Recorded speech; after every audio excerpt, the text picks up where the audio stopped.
Halo guys, balik lagi bersama Bang Theo di sini. Kali ini Bang Theo akan melanjutkan cerita Again the Sky Supreme. Buat kalian yang penasaran, langsung saja ya simak video kali ini. Setelah Tanyun mengambil keputusan, dia mulai melangkah ke udara dan berdiri untuk melewati malapetaka. Saat Tanyun merasakan penghalang Kaisar Suci tingkat 1, segera angin bersiul di langit yang luas dan awan gelap bergulung. Awan gelap yang luas terkadang menyapu langit seperti air pasang hitam legam, dan terkadang menekan langit seperti gunung hitam pekat yang menggeliat perlahan, seolah-olah akan runtuh di saat berikutnya, menghancurkan dataran ratusan juta mil. Di awan gelap yang mengesankan, bencana emas besar sedang mengancam. Kemudian, bencana hijau besar muncul. Lalu ada kesengsaraan langit biru seperti naga raksasa, kesengsaraan langit merah, kesengsaraan langit berwarna coklat, kesengsaraan langit yang hampir transparan, dan kesengsaraan langit guntur. Inilah malapetaka hidup dan mati seorang Kaisar Suci Hongmeng. "Suamiku, kamu harus berhati-hati," Shen Shubing berteriak cemas. "Jangan khawatir, aku akan baik-baik saja." Tanyun kembali menatap Shen Shubing dan berteriak, "Aku akan melewati malapetaka, kamu mundur dulu." Shen Shubing merespon, berubah menjadi seberkas cahaya dan menembak ke arah belakang dengan kecepatan ekstrim. Ketika Shen Shubing berada jauh dari daerah kesengsaraan, Tanyun menarik napas dalam-dalam, menatap awan gelap yang bergulung, dan berkata dengan sungguh-sungguh, "Bencana hidup dan mati Kaisar Suci Hongmeng, aku telah lama menunggumu. Ayo datanglah." Tiba-tiba, di awan gelap yang seperti air pasang, kesengsaraan surgawi setebal 1000 kaki runtuh, seperti naga berwarna-warni, menonjol keluar dari awan gelap, dan melahap dengan liar ke arah Tanyun. Shen Shubing menemukan bahwa Tanyun telah menghilang dalam bencana. Waktu berlalu seperti anak panah. Sebulan kemudian, Tanyun masih dalam proses melampaui kesengsaraan. Saat ini, tubuhnya masih utuh. Setelah diledakkan ke dataran oleh bencana berulang kali, dia naik ke langit lagi dan lagi. 20 hari kemudian, Tanyun telah berubah tanpa bisa dikenali lagi dan sangat mengerikan. Tubuhnya yang berdarah dengan jelas memperlihatkan sepotong tulang putih yang terbuka. Namun meski begitu, ia tetap memilih terbang dan matanya menunjukkan arti pantang menyerah. Shen Shubing yang menyaksikan kesengsaraan Tanyun sudah menangis. Dia merasa kasihan pada suaminya. 10 hari kemudian, di langit yang luas, awan gelap dengan cepat menghilang, menampakkan bintang-bintang. Di bawah sinar bulan yang terang, Tanyun yang penuh memar masih berdiri di udara, menoleh perlahan, menatap Shen Shubing yang menangis, dan berkata dengan lemah, "Bodoh, jangan menangis. Aku baik-baik saja." Shen Shubing terbang, melayang di langit di depan Tanyun, dan berkata sambil tersenyum penuh air mata, "Tidak ada yang menangis. Aku hanya senang melihatmu berhasil melewati malapetaka." Tanyun tersenyum tipis. "Tunggu aku. Aku akan menerobos Rana." Setelah berbicara, Tanyun terhuyung-huyung dan mendarat di dataran yang hancur. Dia duduk bersila dan menutup matanya yang berat. Pada saat ini, dengan keberhasilan Tanyun mengatasi malapetaka, 9 janin Raja Suci Hongmeng di kolam rohnya mulai perlahan bergabung bersama. Pada saat yang sama, jiwa Raja Suci Hongmeng dalam pikirannya juga telah berubah dari yang halus menjadi nyata, dan jiwa Raja Suci Hongmeng diturunkan. Bintang-bintang bergerak, dan 3 hari kemudian langit masih malam. Saat ini, 9 janin Raja Suci Hongmeng di kolam roh Tanyun telah terkondensasi menjadi janin Kaisar Suci Hongmeng. Artinya, Tanyun telah memasuki Kaisar Suci tingkat 1. Segera, Tanyun merasa tubuhnya dipenuhi dengan kekuatan dahsyat yang belum pernah terjadi sebelumnya, dan aura tak kasat mata meluap dari permukaan tubuhnya. Segera, langit dalam radius puluhan ribu mil menjadi terfragmentasi. Selain itu, dalam waktu 3 hari, tubuh Tanyun yang sebelumnya terluka telah pulih seperti semula. "Akhirnya, aku dipromosikan." Tanyun melompat sambil tersenyum, sambil memutar Shen Shubing. Shen Shubing tersenyum. Tanyun berkata sambil tersenyum jahat, Tunggu aku sebentar. Dan setelah aku menggabungkan armor Dewa Kematian dan armor pertempuran, aku akan menyayangimu." Di bawah sinar bulan, Sensubing menggigit bibir bawahnya dan menganggukkan kepalanya. Maksudnya tuh ya teman-teman, cuma bahasa mimin aja yang biar nggak terlalu maya ya. Gitulah. Oke, kita lanjut.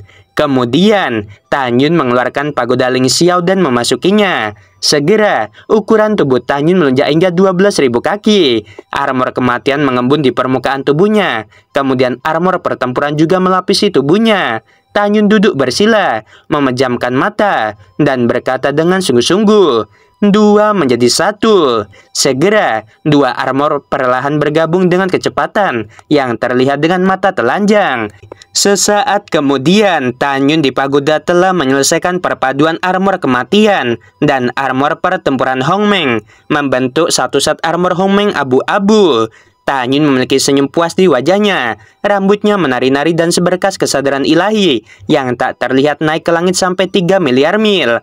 Kita harus tahu bahwa kekuatan jiwa Raja Dewa tingkat 3 dapat mencangkup 3 miliar mil. Artinya Tanyun, seorang kaisar suci tingkat 1, sama kuatnya dengan Raja Dewa tingkat 3.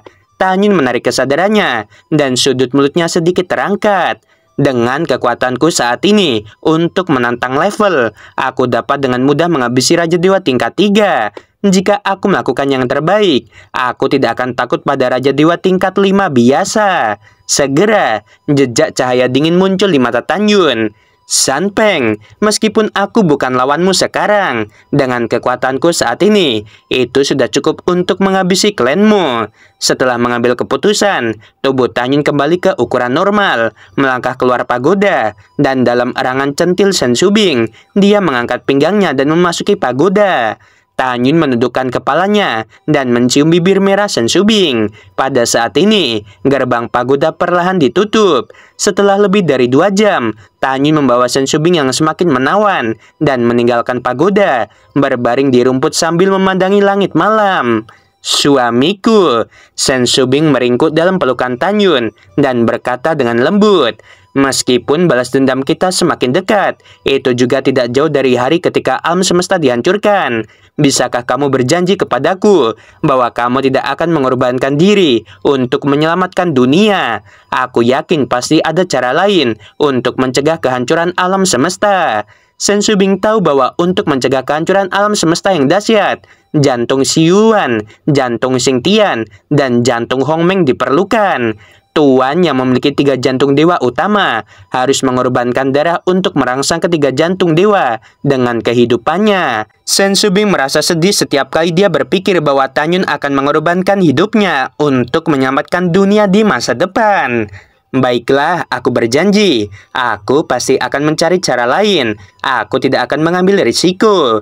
Tanyun memeluk Sensubing dengan erat. Meskipun dia berkata begitu, tapi di dalam hatinya selama dia bisa membalas dendam, dia akan berkorban untuk menyelamatkan dunia, melindungi istrinya dan keluarga. Dia tidak menyesal. Tentu saja, Tanyun tidak akan mengorbankan dirinya kecuali itu adalah pilihan terakhirnya.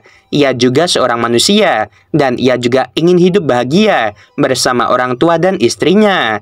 8 hari kemudian, di kota Qingtian, Tanyun dan Sensubing bersama Yisan yang telah memasuki binatang kaisar suci tingkat 7, keluar dari kota militer Qingtian dan berlari menuju kota militer tertinggi. Ketika Tanyun meninggalkan kota militer Qingtian kali ini, hanya dengan satu tujuan, yaitu untuk balas dendam pada Sanpeng. Kekuatan Tanyun sebelumnya rendah, dan dia tidak memiliki kemampuan untuk mengambil inisiatif menyerang. Tetapi sekarang dia memilikinya. Dia secara alami tidak akan mundur. Dia ingin membuat Sanpeng membayar harga yang begitu menyakitkan. 3 bulan kemudian, Tanyun mengemudikan perahu dan terbang ke kota militer tertinggi bersama Sensubing. Saat ini, Yisan telah memasuki pagoda Ling Xiao di telinga Tanyun. Setelah Tanyun pergi, Jenderal Dewa yang menjaga aula segera melaporkan pada Raja Dewa tertinggi. Ratusan tahun yang lalu, Ling Xiatianshun curiga bahwa si pembunuh akan menyerang dari kota Dewa tertinggi. Jadi pada saat itu, Raja Dewa tertinggi dan Sanpeng sedang bersembunyi di dalam mansion, menunggu si pembunuh mengambil umpan. Namun, ratusan tahun telah berlalu dan pembunuhnya belum muncul. Raja Dewa Tertinggi meninggalkan kota Dewa Tertinggi dan duduk di kota militer tertinggi. Sebelum pergi, dia mengatur beberapa orang kuat di ranah Raja Dewa Dimension untuk berjaga-jaga. Tuan Raja Dewa, Jing Yun telah melangkah menjadi Kaisar Suci tingkat 1. Jenderal itu berkata dengan hormat. Dia dan istrinya Shen Shubing baru saja pergi ke kota Dewa Hongmeng. Alasan mengapa sang jenderal memberitahukan keberadaan Tan Yun kepada Raja Dewa Tertinggi adalah karena dia tahu bahwa Raja Dewa Tertinggi ingin menghabisi Tan Yun. Namun kali ini, jawaban Raja Dewa Tertinggi melebihi ekspektasinya. Raja Dewa Tertinggi menghela nafas. Tidak apa-apa. Pada akhirnya, Jing Yun dan aku tidak memiliki kebencian yang mendalam. Ling Xia Tianxun secara khusus menyuruhku untuk tidak mempersulit Jing Yun lagi. Ling Xia Tianxun juga memberitahuku bahwa Jing Yun adalah menantu laki-lakinya. Jadi mulai sekarang, aku tidak akan mengganggunya lagi. Kamu kembalilah. Mendengar ini, jenderal itu menjawab dan pergi. Apakah Raja Dewa Tertinggi benar-benar tidak ingin menghabisi Tan Yun lagi? Ya, memang benar. Dia sangat menyadari kepribadian Ling Xia Tianxun. Karena Ling Xia Tianxun sengaja memberitahu dirinya sendiri tentang hal ini. Jika dia mulai menyerang Tan Yun lagi, begitu Ling Xia Tianxun mengetahuinya, dia pasti akan mati. Oleh karena itu, dia tidak mau dan tidak berani melakukan apapun pada Tan Yun lagi. Tentunya, jika ia mengetahui putri keduanya Bai Xuanqi dan menantunya Zhan Shuseng dihabisi oleh Tan Yun di malam pernikahan mereka, diperkirakan ia pasti akan bertengkar dengan Tan Yun lagi. Sayangnya, dia tidak mengetahui hal itu. Beberapa bulan kemudian, Tan Yun dan Shen Shubing tiba di kota Dewa Hongmeng. Sejak mereka datang ke kota Dewa Hongmeng, Tan Yun sebagai seorang murid tentu saja ingin mengunjungi gurunya. Jadi, Tan Yun membawa Shen Shubing ke istana Dewa Hongmeng. Ketika Ling Xia Tianxun melihat Tan Yun dipromosikan menjadi Kaisar Suci tingkat 1, dia sangat senang. Jadi, dia memberi Tan Yun dan Shen Shubing masing-masing sebotol pil Kaisar Suci tingkat tinggi dan 100 pil untuk kerabatnya. Biarkan Tan Yun sendiri dan kerabatnya berlatih. Kita harus tahu bahwa berharganya satu pil Kaisar Suci tingkat tinggi setara dengan 10 ginseng Raja Suci.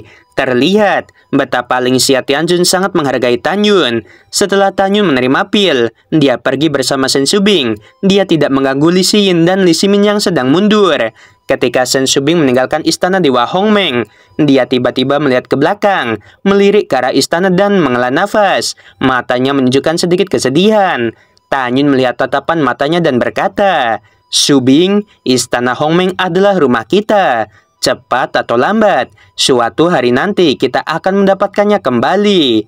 Ada niat membunuh di mata Shen Shubing dan dia berkata, "Pada saat itu, aku tidak hanya harus mengambilnya kembali, tetapi juga membiarkan Ling Xia mati." Setelah itu, Tan Yun membawa Shen Shubing dan terbang menuruni Gunung Suci Hongmeng dan tiba di aula teleportasi. Setelah Shen Shubing terbang ke pagoda Ling Xiao di telinga Tan Yun melihat bahwa tidak ada seorang pun di sekitarnya. Jadi dia dengan angkuh masuk ke dalam formasi teleportasi menuju kota tertinggi dan menghilang.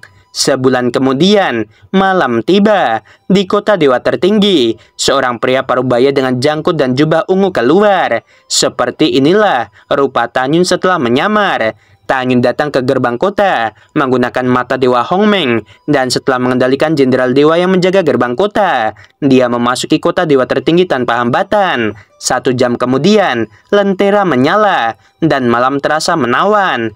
Rumah pameran terang benderang, dan hari ini adalah hari yang sangat membahagiakan bagi para peserta pameran karena ayah Zhan Peng, yaitu Zhan Rong, dipromosikan menjadi Raja Dewa tingkat 1 3 hari yang lalu.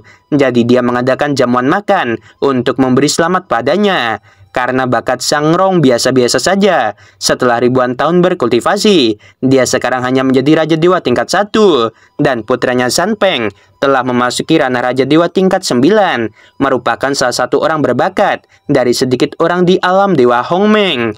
Zhan Peng memiliki kekuatan untuk melompati tantangan, dan setara dengan ranah Tianjun tingkat 1 biasa. Di luar ruang pameran, orang-orang yang memberi ucapan selamat datang dan pergi tanpa henti. Tan Yun menghentikan seorang laki tua dan bertanya dengan rasa ingin tahu, apakah ada acara besar yang membahagiakan. Setelah lelaki tua itu mengetahui bahwa dia tidak dapat melihat ranah Tanyun, dia dengan hormat berkata, "Senior, ayah Tuan Sanpeng dipromosikan menjadi Raja Dewa tingkat 1 3 hari yang lalu. Jadi dia mengadakan perjamuan selama 3 hari. Ternyata seperti itu." Tanyun tersenyum dan berjalan keluar dari rumah Zan. Tidak memilih untuk memulai saat ini. Hanya ada satu alasan. Dia tidak ingin menghabisi orang yang tidak bersalah. Dia hanya ingin keluarga Zan yang hancur. "Subing, jamuan makannya belum berakhir. Bagaimana kalau kita pergi ke pasar malam dulu?" kata Tanyun. "Baiklah." Detik berikutnya, Sen Subing yang telah berubah penampilan terbang keluar dari pagoda Ling Xiao dan berjalan menuju pasar malam bersama Tanyun. Dalam perjalanan, Tanyun berkata sambil mencibir, "Subing, aku tidak menyangka sang rong tua itu tidak hanya tidak mati, tapi juga dipromosikan menjadi Raja Dewa tingkat 1. Sen Subing tercengang. "Bakat dia memang biasa-biasa saja, tapi aku tidak menyangka dia akan dipromosikan menjadi Raja Dewa tingkat 1. Segera, mata Sen Subing menunjukkan niat membunuh dan dia berkata, "Aku pikir San Rong sudah mati. Karena dia tidak mati, itu bagus sekali." Mata Tanyun sedikit menyipit dan cahaya dingin berkobar. "Sanpei mengkhianatiku dan dia juga dihasut oleh lelaki tua itu. Jika tidak, Sanpei mungkin tidak akan memberitahu Ling Xia di mana aku bersembunyi. Malam ini, aku ingin makhluk tua itu mati." Setelah mengambil keputusan, Tanyun dan Sen Subing datang ke pasar malam bergandengan tangan, menikmati keindahan unik pasar malam di sepanjang jalan. Pada saat ini, keduanya merasa sangat nyaman. 2 jam kemudian, malam semakin gelap, dan di bawah sinar bulan yang kabur, Tanyun dan Sen Subing meninggalkan pasar malam bergandengan tangan. "Siapa yang datang?" Kedua penjaga yang menjaga istana para dewa memarahi. Tanyun segera melemparkan mata Dewa Hongmeng, dan setelah mengendalikan keduanya, dia berkata kepada salah satu penjaga, "Pergi beritahu Sanpeng, katakan bahwa Raja Dewa tertinggi telah menangkap orang yang ingin dia habisi. Katakan segera pergi ke kota militer tertinggi." Setelah penjaga menerima perintah, dia melayang ke udara dan terbang. Oke guys, sampai sini dulu, dan gimana kelanjutannya? Apakah Tanyun berhasil meratakan keluarga Sanpeng atau tidak? Mungkin di next episode. Sebelum video berakhir, Mimin mau bilang sungguh membagongkan. Terima kasih.